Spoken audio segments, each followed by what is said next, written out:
God hardened Pharaoh's heart, leading to more suffering for Egypt and Israel. This appears cruel.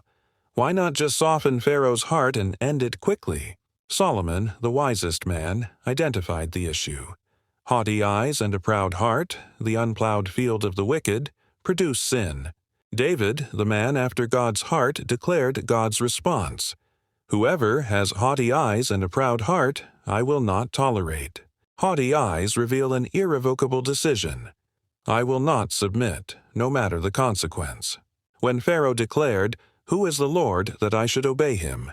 he showed defiant pride that would not bend. Notice the pattern.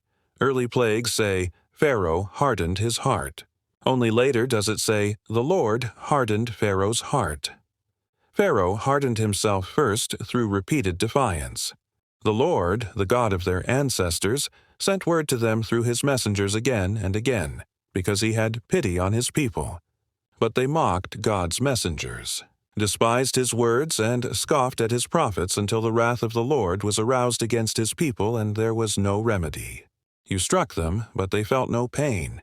You crushed them, but they refused correction. They made their faces harder than stone and refused to repent. The discipline itself hardened those determined to resist.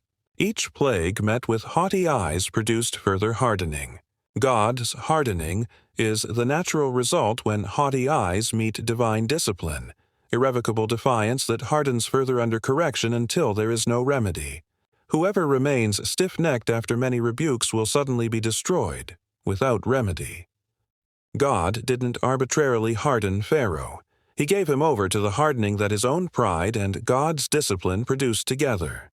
The same pattern appears with Israel rejecting prophets and in Romans 1:24-26, 28, where God gave them over after persistent defiance. And the same hardening can happen to us. Paul warned the church, "Consider therefore the kindness and sternness of God, sternness to those who fell, but kindness to you, provided that you continue in his kindness.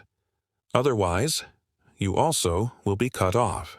When we resist God's correction with haughty eyes, when we respond to discipline with defiant pride, we enter the same cycle that destroyed Pharaoh and hardened Israel. The remedy is humility. Today, if you hear his voice, do not harden your hearts.